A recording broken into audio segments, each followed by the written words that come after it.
Welcome back for part 2 of my deck collection video. Today I'm going to show you another 12 of my decks.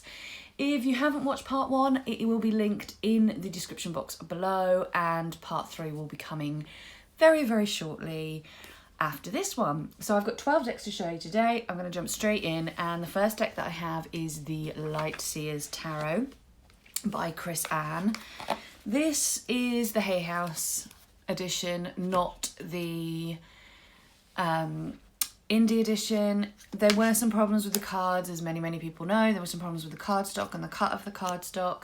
This is my second set of these cards because they did send me another set to replace the ones they had problems with. I love this deck. I love the diversity in this deck. I love the bohemian feel of this deck. If you have watched any of my other videos and you've seen me talk about this one, you'll know that I repeatedly refer to this as my boho chick deck. And that is just how I feel about it. I feel like it's got this real boho chick vibe. The kings in this deck are probably some of my favourite kings of any deck ever. I just absolutely love the way the kings are depicted. I love the way that all the courts are depicted in this deck, which is unusual for me. It's got some really powerful cards like this one. It's just an all-round really great deck. I am in awe of this deck, and I love it. I genuinely love it. And it's another one that has that kind of lion-lamb motif in its strength card, which if you saw my previous video, you'll know that is something I really love. Next up we have another very popular deck, and that is the This Might Hurt Tarot by Isabella Rotman. Again, this is a deck that I love because of its diversity. So I think this one's got gold gilding. A lot of people went for the black gilding, but I went for the gold, and I really love the way that it's worn down after a bit of use. I don't know how well you can see that. But so again, I've talked before about how Pixie's artwork isn't necessarily my preferred art style, but that I do have a strong love and connection with the RWS system, and I wanted some decks that were a bit more RWS cloned almost, but that had a lot more diversity in them and of a lot more modern feel to them. And I think that this deck hits all of those notes. It's diverse, it's modern, the colouring is beautiful, but it's still very RWS. It's very traditional in that sense. She has made some changes to some of the cards. One where it's particularly noticeable is probably Judgment. Judgment is very different than what you would normally see. But again, there's some of the court cards in this deck I really love. I just love the modern feel. I think tarot for me is something that I really enjoy it when it's modernized and it feels like the scenes are taking part in my reality, in my world, in the world that I currently live in. I mean, it's a reflection, tarot is a reflection for me of our psyche and our psychology and our mental projections that we have on our reality. And it makes sense to me that then I would want a deck that accurately reflects my reality, and I think this deck in many ways does that. So in this video there are a couple of decks that I haven't used yet. The Tarot of the Mermaids is the first of those decks. This is a Lo Scarabeo deck. It was gifted to me. It's another deck that was gifted to me. I've been very fortunate to have quite a few decks gifted to me in the last year or so. I have done a full walkthrough of this deck, so it is in order because I've done a full walkthrough and I haven't used it since. I like this one because it's not cute. Like, I like my cute and creepy, and I've talked about that on this channel before. I like that juxtaposition of fear and cuteness. I just, dark and light kind of coming together in this cute, creepy, interesting way. It's something that I really enjoy in my artwork, but When it comes to mermaids, I think there can be a tendency to do them a little bit too Disney nowadays, and I'm not a fan of that. I prefer the much more sort of, not dark, but just more sort of, yeah, maybe dark. This one isn't particularly dark, but it's not particularly light and fluffy either. It's more real. I don't know if I'm explaining myself very well there, but I don't want girly fluffy. Oh my word. I've only had 1 cup of coffee today and it's starting to show. But I don't really want cute and cuddly. I want more like realistic than that, as realistic as you can possibly be with a mythical creature. Having said that, I haven't worked with this deck yet, so I don't know how well it reads for me, so keep your eye out for that, because I will be reading with it at some point this year, and I will talk about it before I start working with it and after I've worked with it in my usual monthly wrap-ups, if those are something that you like to watch. Next up, we have another deck I haven't worked with yet that is also a low Scarabeo deck, and this is the Ghost Tarot. This again was one that was gifted to me and I haven't had a chance to work with, and is still in order, but I don't think I've done a walkthrough or anything on this one. If you want to see a full walkthrough of the cards, let me know and I will do one. But I'm not very good at doing walkthroughs. They're not really my thing. So just let me know in the comments if you want to see one. But I actually really like this deck. From what I've seen from the images, just from flicking through it, I quite like the vibe of this one. Again, I think it's slightly more dark than anything else, and I think it would be a good deck for dealing with kind of the darker side of life, the hidden side of life, the almost shadow side of our lives. I really like that strength card. I'm a big fan of strength cards anyway, as you know if you've watched my channel, but yeah, this deck, I wasn't sure how I would feel about it, but as I go through it and as I look at the imagery, I actually feel more and more drawn to it, and it's one that I am very much looking forward to working with and seeing how it reads for me, because it's one that I'm hoping reads really, really well. I also really like this Devil card. Very, very cool.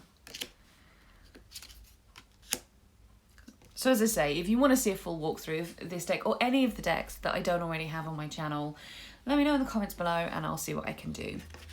So we have another low Scarabeo deck, and that is the Triple Goddess Tarot. Now I have recently worked with this one, talked about this one, I've done a walkthrough for this one before. This is a deck that I really, really like the imagery of. I really enjoy the theme, I like the fantasy style. I'm not really a fan of the maiden mother crone concept. It's not that I'm not a fan, it's just not a concept that sits very well with me or that I have warm and fuzzy feelings for, and it's certainly not a concept that I incorporate into my own spiritual practices, but I like how it plays through these cards, and I like the fact that it allows us to have some more mature females depicted in these cards. I do think that that is a bonus. I don't believe the deck is overly diverse, which is a bit of a problem. They are all very thin and they are all very white, generally. Even, you know, young, old, whatever, they're all very thin and very white. The death card creeps me out a bit. Interestingly, I didn't get the death card at all when I worked with this deck, but there we go. But it's RWS, it's really easy to read. I do like the 8 of Swords card. It's,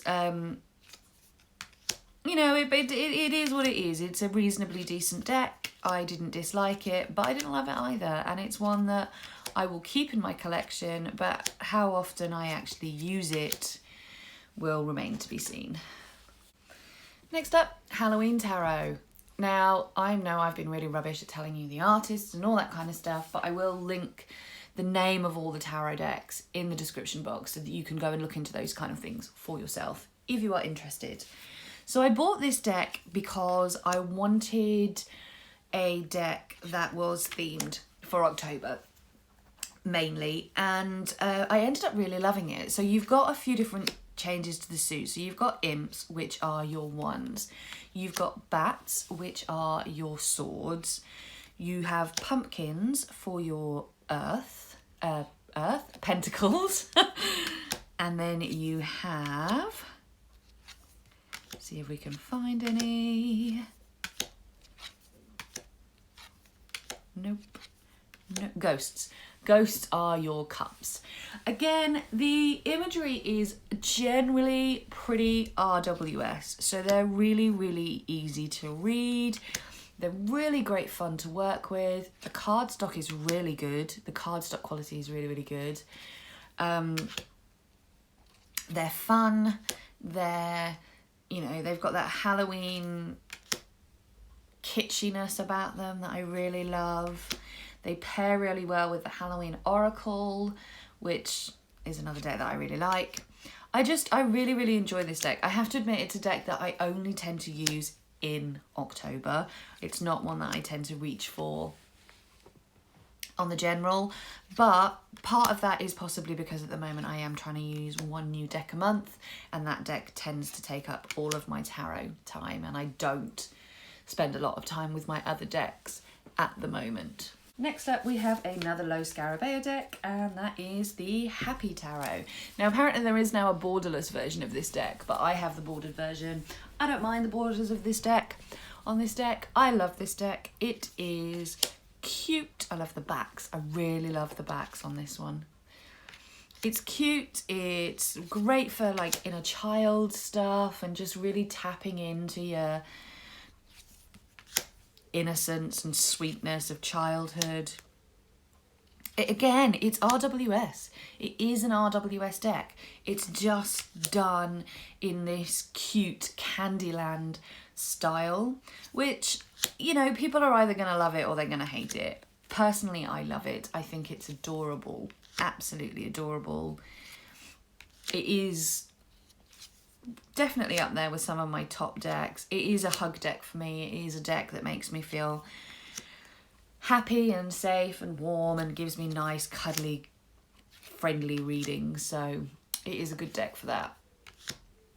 I also love that the little white book, which is terrible because it's a low Scarabeo little white book, but I love that each of them has these little, each card has this little "you can find happiness" meaning attached to it. So for example, the 3 of Wands is "you can find happiness through cooperation and exchange of resources." They are in order. Yes, they are in order. I did not realise that they were in order.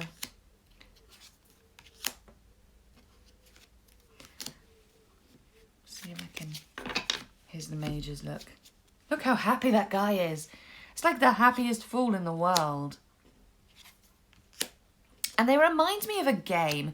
There was a game that I used to play when I was younger that was a platform game. And I mean, it was like on the PlayStation 1 or maybe even earlier than that. And it was a platform game, and there was like princesses and there was sweets like candy, and you had to go and do all these different levels. I can't even remember what the game was called or what it was really like. I remember playing it in the late 80s, early 90s, so it might not even have been PlayStation by then. But it was a fun game, and this is kind of reminiscent of that game, and that's one of the things that I really, really like about it. Next up is the Dreaming Way Tarot. Again, this was a gift, and if you've been around my channel before, you may have heard me talking about this deck, and you'll know that it's one that I personally really, really like. I love the artwork. I love the artwork on this deck. It reads really well for me. I worked with it for a whole month and really, really enjoyed my time with this deck. It's probably in my top 5, I think. I can't remember. At this point, I can't remember what I've said my top 5 are and what they aren't, but this is probably in there somewhere. It's definitely in my top 10. Absolutely, definitely in my top 10, if not in my top 5. I love this death card. I just think it's really fun. It's, you know, almost some of it is reminiscent of some of like the old style comics, but it's just a really nice deck to work with. And it, again, is pretty RWS, but it does have some changes in the way that it depicts things. I love this sun card. Quite often I don't like the baby in the sun card, and I know I'm not alone with that. I know a lot of us don't like the baby in the sun card, but in this particular one, I really like this baby in this sun card. I really do. So yeah, it's such a fun deck. A pleasure to work with, an absolute pleasure to work with, and one that I know I'm going to keep going back to. So next up, I've mentioned it a couple of times, actually, when talking about other decks, but this is my only traditional RWS deck. This is the Smith-Waite Borderless Edition tarot deck. This is a deck that I got in an exchange with Julie from Peekaboo Rose, and it was the deck that I had on my wish list because of my Beginner's Guide to Tarot series. It is the deck that I use for my Beginner's Guide to Tarot series, so it is in order, but the cards that I've already used are all at the bottom, the cards that I've already done videos for. I'm not the hugest fan of this particular art style. I do quite like the colouring for this card, and I don't hate the imagery. I honestly don't. But it's just not my favourite thing. However, in terms of study and learning the tarot and being able to do my Beginner's Guide series on YouTube, it's exactly what I needed. It's perfect. It does the job perfectly. And I think it's just, I think you cannot go wrong with having at least one traditional RWS deck in your collection. And this one is mine. And also, I like the fact that it's borderless. I do like the fact that it's borderless. The cardstock's really good, really thick, really nice. So overall, it's a deck that I'm really happy with. I'm not sure it's a deck that I'll ever pull out to read with, but it's certainly a deck that gets a lot of use from me and that I'm really happy to have in my collection. Nearly there, we are at the home stretch now with only 3 more decks left to go, and my next deck is my only traditional Marseille deck, and it is the CBD Tarot De Marseille. I got this deck because I wanted to work through Tom Benjamin's Tarot on Earth book, which is all about learning to read the Marseille, which I have been working on, but I haven't finished. I'm like 70% of the way through it, and now I feel like I want to go back and revisit some of the exercises. So this is a proper Marseille deck, so it's pips mostly at the front, I think, because of the way that I've been working with it.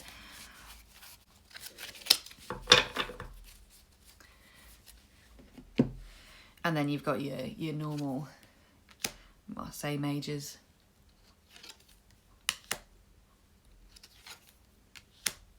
This was a deck that was recommended to me when I was looking for a Marseille deck because it is pretty traditional in its imagery and its style, I believe. It's not a deck I reach for all that often, to be fair. Marseille is not a system that I have a huge connection to or that I generally love working with.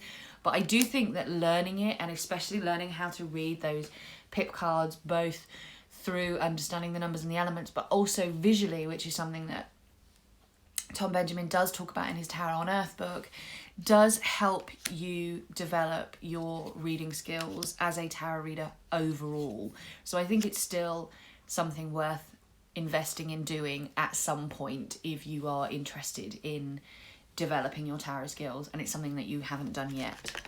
So I talked a bit about how I like cute and creepy things, and interestingly, my next deck is the Cute and Creepy Tarot, and this is by Misha. This was a Kickstarter deck, I believe, my first ever buy on Kickstarter.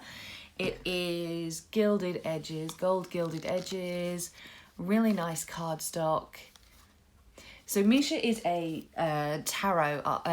tattoo artist who was interested in the idea of creating her own tarot deck. So there is a very sort of tattoo feel to her art style.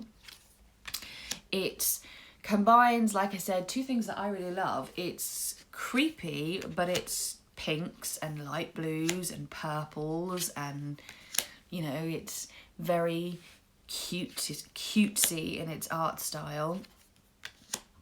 It's a really, really nice deck. When I read with it, I didn't have as much of a connection with it as I expected to. It is a deck that I would like to go back and use. Can we say Frozen, people? Can we say Frozen? It just screams Frozen, right? That card. But Groot, it's like, you could go through this one and pick up some characters from films, I'm sure. But it's just, it is a deck that I really, really like. I really enjoy the imagery of. I really like the way that it's been put together. I like the Three of Swords. I love the Three of Swords card. I like the Moon card. I like all of the cards. I really, really like it. I just didn't connect with it as well as I expected to. But I think this is one that's just going to take me time to work with and get to know a bit more. And maybe I need a better understanding of some of the creatures that she's chosen, and that would help. I do have quite a good book that came with it that I need to sit down and properly read through, which I haven't done yet. This is my only complaint. The 8 and the 9 of Swords are the same freaking card, and that really confuses me and annoys me. But otherwise, I do love it. I do really, really love it. I think it's just adorable. Honestly, it is adorable. And I'm so, so glad that I decided to back it and have a copy in my collection. And my final deck for this video is one that is no cute or creepy, and that is the Deviant Moon Tarot. Now, I have probably talked about this deck quite a bit on my channel at this point. This is a deck that I had no intentions of ever owning. It wasn't my style. I didn't really think that I would connect to it at all. I thought it was a little bit too dark for my taste. But I heard people talk about it who loved it. Lisa over at Supportive Tarot, who in a lot of ways is very similar to me. She's quite positive and upbeat, and she likes, you know, the girly things like My Little Pony and She-Ra and the cuteness and all that kind of stuff. And it wasn't really a deck that I would associate with her either. And she really, really raved about this deck after she got it, really enjoyed it. And I think that was the thing that finally pushed me over the edge into getting my own copy. And I worked with it for a month, and I was blown away by how deeply I connected with this deck and how much it really just worked for me. And I found that I had quite a lot of majors coming up throughout the month when I worked with this deck. And one of the things that I learned over the month, during my daily draws particularly, is that for me, the majors are very much about the internal stuff that I need to be focusing on, and the minors are very much about the external stuff that I need to be focusing on. And that's a really interesting perspective that I don't tend to find with many of my other decks. That does seem to be how this particular deck played out for me. So yeah, I connected with it really deeply.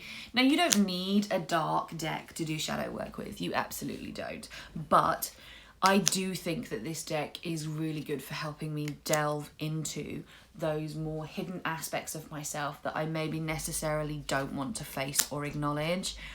And for me, this deck is perfect for that. It might not be right for other people. Some people might need a light and fluffy deck to do shadow work with. But for me, this deck ultimately was a really good shadow work deck. So that is my 12 decks for part 2. I have 12 more decks to show you coming up in part 3, which will be out on Wednesday. If you liked this video and you like these kind of videos, please do consider giving me a thumbs up, and also do consider subscribing to my channel if you haven't already, and hit that notification bell so that you can see what else I've got coming up. I do talk a lot about tarot, but I also have some stuff about witchcraft and personal development as well, and I tend to post every Wednesday and Saturday. Until the next time, take care everyone, and lots of love. Bye bye.